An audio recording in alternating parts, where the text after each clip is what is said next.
I didn't plan for it to be like this. I really didn't. I thought that I was going to pick 30 poems, give you a 1, 2. We were going to be off to the races. Hey, here's a sonnet. There's a metaphor. This is what romanticism is.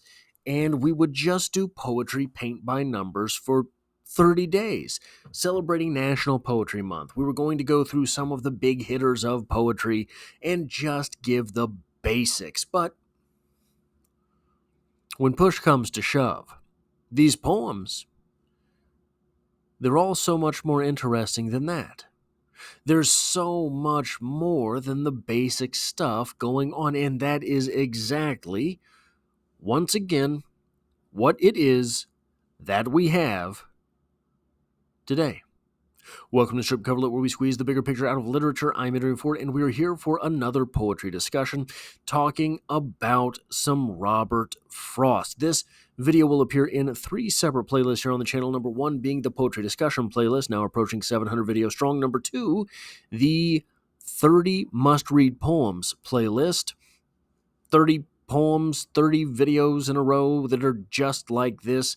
And number 3, the Robert Frost playlist. I say 30 must-read poems, 30 videos just like this. What do I mean by that? Well, in each of these videos, we have a bio of the writer. We have a short recap of the types of poetry that writer writes. And finally, an analysis of the poem itself. So who was Robert Frost? Robert Lee Frost was born March 26, 1874, in San Francisco, California. For context, 1874 was the year the first public zoo opened in the United States. It was also the year that Millard Fillmore, the 13th President of the United States, died. California had been a state for just 23 years at the time of Robert Lee Frost's birth. His father, William Prescott Frost Jr., was a teacher, a journalist, and later the editor of the San Francisco Evening Bulletin. He even ran for the post of tax collector, but lost. A strong literary and work ethic example for his son, however, William would die of tuberculosis when Robert was just 11 years old. His mother, Isabella Moody Frost, was a teacher as well. After William's death, Robert's mother would take Robert and his younger sister, Jeannie, all the way across the country to live in Lawrence, Massachusetts, to be helped by Robert's paternal grandfather, William Sr. While attending high school, Frost knew publication for the first time, placing a poem in the high school magazine.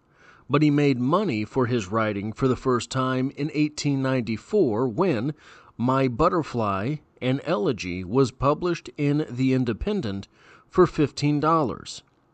Doesn't sound like much, but that is roughly $545 in today's money.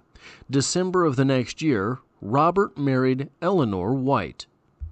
Together, they would have their first child, Eliot, the next year. And in 1897, Frost began attending Harvard, though he would not finish his degree. The couple would welcome their second child, Leslie, into the world that same year. 1902 would see their third child, Carol. Irma would follow in 1903, and Marjorie in 1905. Eleanor Bettina was born in 1907. Unfortunately, Eleanor would live just one day. Eliot, likewise, died of cholera in 1900. Robert Frost would continue the family tradition of teaching from 1906 through 1911, after which the Frost family would move to Great Britain, where his literary presence would blossom, and he would publish 2 volumes, A Boy's Will and North of Boston, before returning to the United States in 1915, settling in New Hampshire. This was where he made a profession of writing and teaching off and on from 1917 through 1962 at a host of colleges, including Amherst, Michigan at Ann Arbor, and the prestigious Breadloaf School of English in Ripton. Also during this time, he would lose his wife Eleanor to heart failure in 1938, his daughter Marjorie shortly after childbirth in 1937, and his son Carroll would take his own life in 1940. Frost also had to commit his own sister to a mental institution in 1920. It was also during this time that his work would start to garner acclaim. He won 4 Pulitzers in 1924 for New Hampshire, 1931 for Collected Poems, 1937 for A Further Range, and 1943 for A Witness Tree. He became the United States Poet Laureate in 1958, and in 1961 he would recite The Gift outright at the inauguration of John F. Kennedy. Frost was nominated for the Nobel Prize in Literature 31 times, according to NobelPrize.org, but he never won the award. January 29th of 1963, Robert Frost would complain about chest pain and shortness of breath before dying at 1:50 a.m. He was 88 years old. Robert Frost doesn't really fit cleanly into any definition of poetry, but I find that it is helpful to kind of look at him through the lenses of modernism and romanticism. Modernist literature from 1850 to 1950 captures the struggles of individuals in a rapidly changing world. Key themes include alienation, fragmentation, and the quest for meaning, reflecting on the complexities of identity, societal upheaval, and the impact of technology and war. Romantic poetry is a poetic movement of the late 18th and early 19th centuries that turned toward nature and the interior world of feeling in opposition to the mannered formalism and disciplined scientific inquiry of the Enlightenment era that preceded it. English poets such as William Wordsworth, Samuel Taylor Coleridge, John Keats, Percy Bysshe Shelley, William Blake, and Lord Byron produced work that expressed spontaneous feelings, found parallels to their own emotional lives in the natural world, and celebrated creativity rather than logic. Whose woods are these? I think I know. His house is in the village, though. He will not see me stopping here to watch his woods fill up with snow. My little horse must think it queer to stop without a farmhouse near, between the woods and frozen lake, the darkest evening of the year. He gives his harness bells a shake to ask if there is some mistake. The only other sound's the sweep of easy wind and downy flake. The woods are lovely, dark and deep, but I have promises to keep, and miles to go before I sleep, and miles to go before I sleep.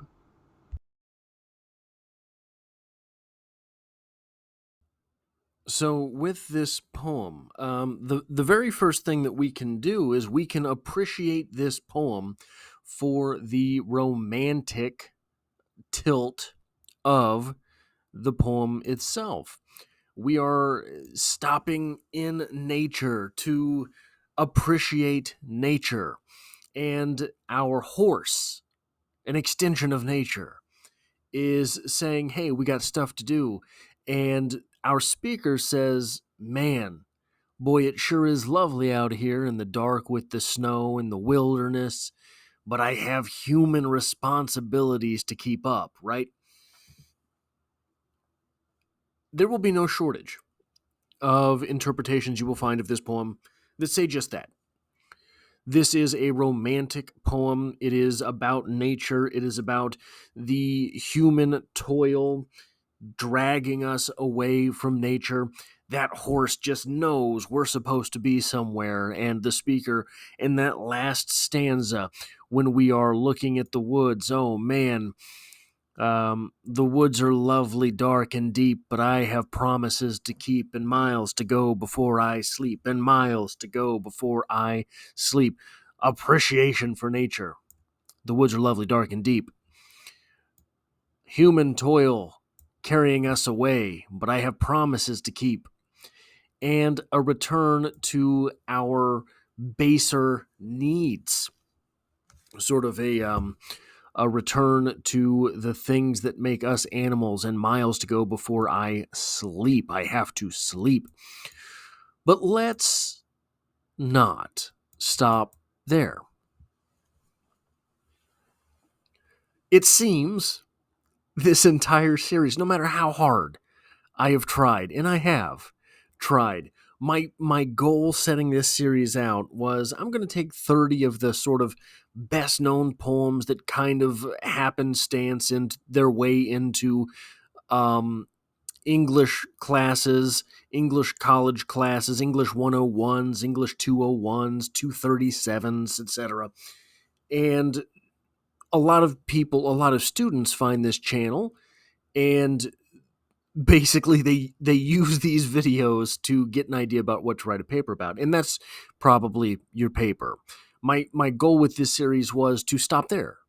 My goal with this series was, hey, let's just do what it is that the poem is about. Don't do any of this digging deeper in. Just do the poem for what it is on the surface. I thought that it was sort of I thought that it was a noble goal. I can't. This poem, especially, first off, let's just say poems are metaphors. So when we are looking at this poem, when we are accepting this poem and the words on the page, they are not as they are written. There is something underneath the poem itself. So let's start and see what's here. Whose woods are these? I think I know. His house is in the village, though. He will not see me stopping here to watch his woods fill up with snow. So, where am I? Basically, that's what this first stanza is. Where am I? Okay, well, I'm in someone else's, or here we go. Whose woods are these? I think I know. I'm in someone else's space. All right? I am in a place foreign to myself. I am in a place that is not, strictly speaking, me, right? His house is in the village, though. But there's no one watching. So I am outside of myself, but I am uninhibited.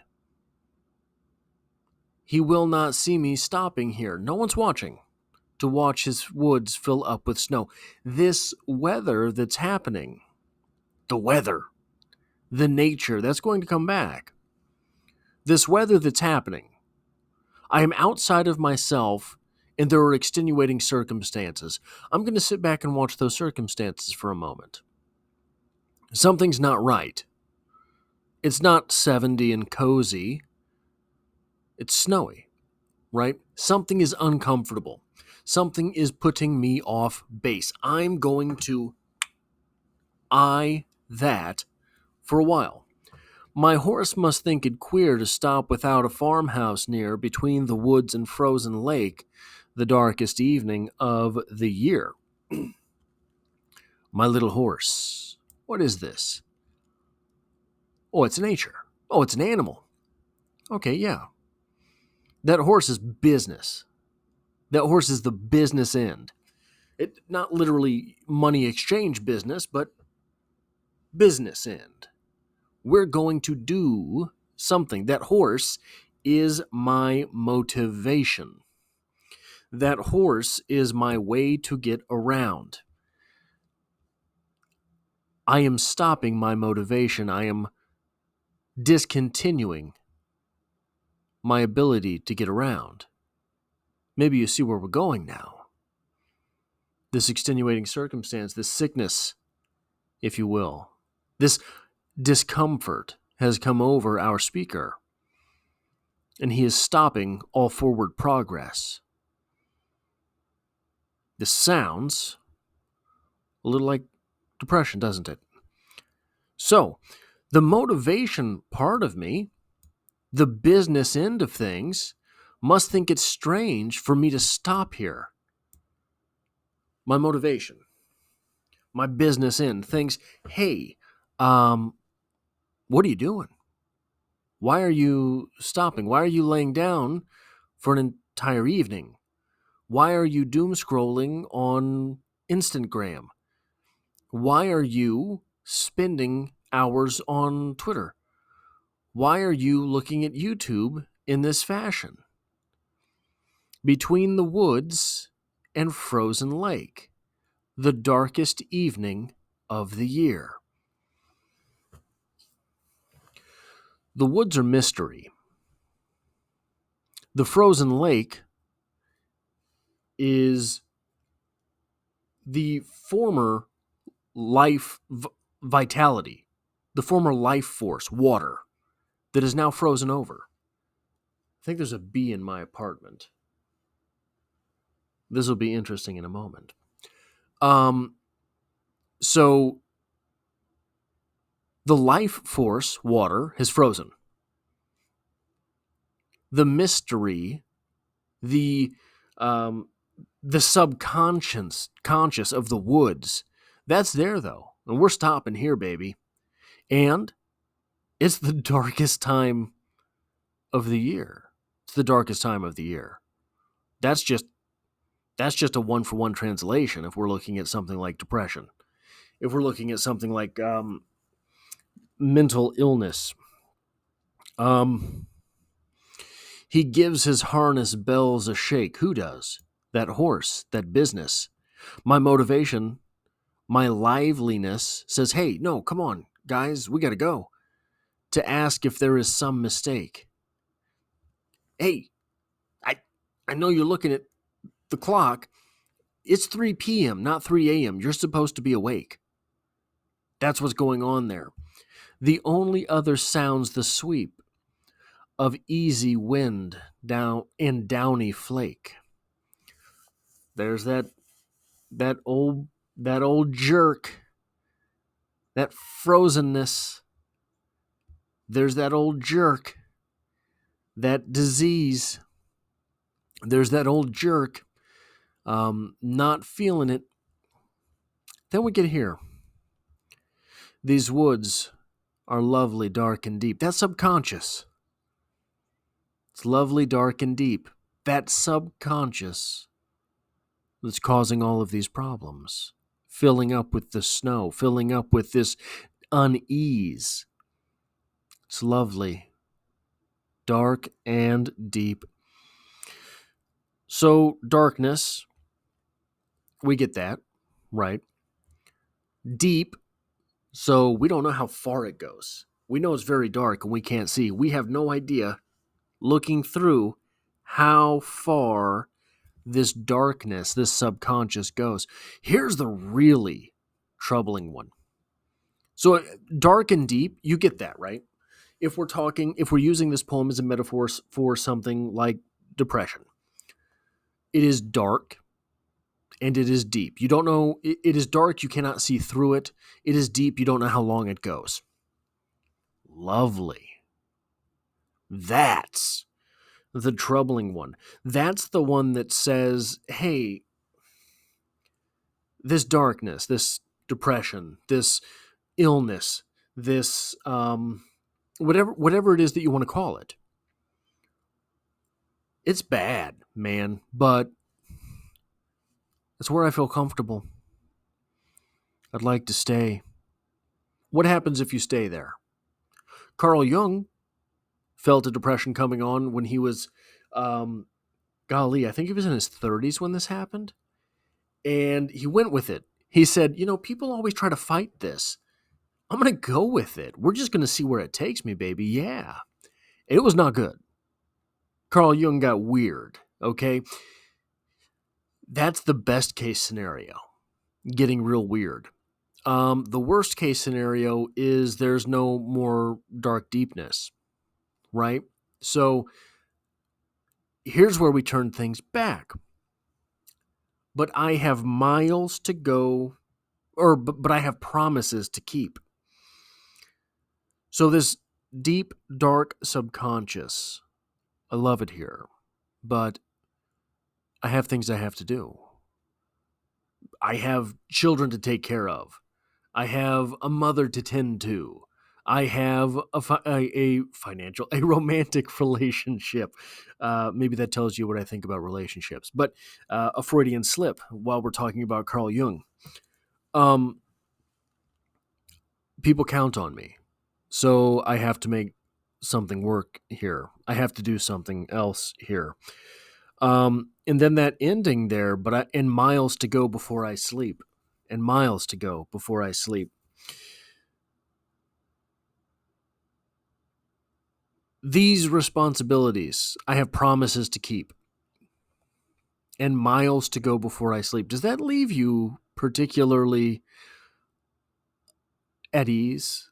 Does that leave you thinking that this darkness will not be returned to? I think it will. I think the statement at the end here is, hey, this deep darkness, I can't say it on YouTube, right? But I think you know exactly what I'm talking about. This finality, the tempting nature our speaker is talking about, the tempting nature of conclusion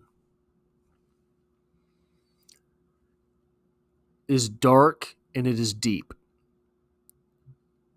But I kind of like it here.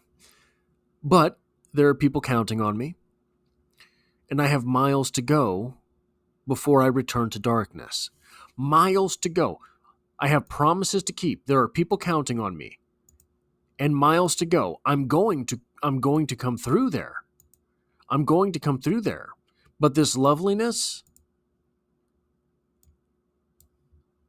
I have miles to go before I sleep. Oh, I'm coming back. This is 100% what it is that I want to do. What a wild poem. And it doesn't get credit for this, does it? Stopping by the woods on a snowy evening. You might see this in a Hallmark card. You might hear this on the Lifetime channel. Is the Lifetime channel still a thing? I have no idea. You could envision this opening up a Disney movie. Not the new Disney, right? But the old Disney. But when you take apart the words herein, golly, does it get dark? Does it get dark real fast? That is all I have time for with this. That's all I have to talk about here. I think I got everything out. If you like or appreciate this sort of thing, hitting a like button really does help me out, as it tells YouTube to share this video with other literature lovers. If you find yourself here by chance but not design, literature is the only thing I talk about on this channel. Dropping multiple videos every single week. There's poetry every Monday, and I hope to have you back for the next one.